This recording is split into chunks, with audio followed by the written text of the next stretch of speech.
Guys, good morning. Ito yung mga guest ko na magjo-join na sila sa I'm Victorious, no? So dito hataw-hataw lang. So dito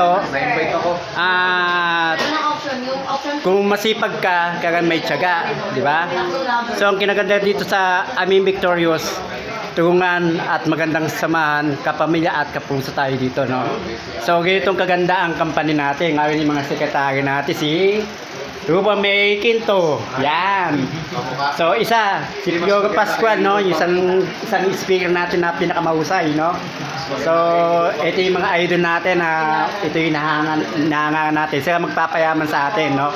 Kapag ito, kung gusto mo yumaman, kailangan may resulta, gawin mo ng sipag, kaya may sipag, potensyal.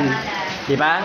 Kasi pagka wala ka potensyal, paano ka asenso kung di mo gagawin, di ba? Kaya dito, may potensyal, unahin mo, kung anong nasa isip mo, yun dapat yun ang nasa isip, yun ang una mong gawin.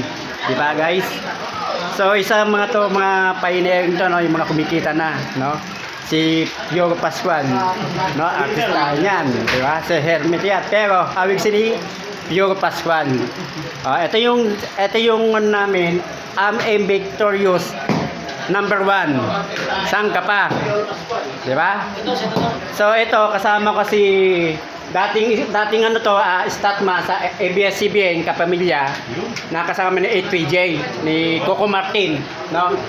So ito matagal na batikan na artista to, no? Option 3. At kasama namin isang may-ari ng company ng I'm Victorious, no? So ganung kaganda ang I'm Victorious. Ayan, may kontrata na yung mga guest namin magpapamember na, hahatawin namin to. So dito hataw lang kami. Ayan, no? Yes, I'm Victorious number 1. Yan, no? Hataw lang kami.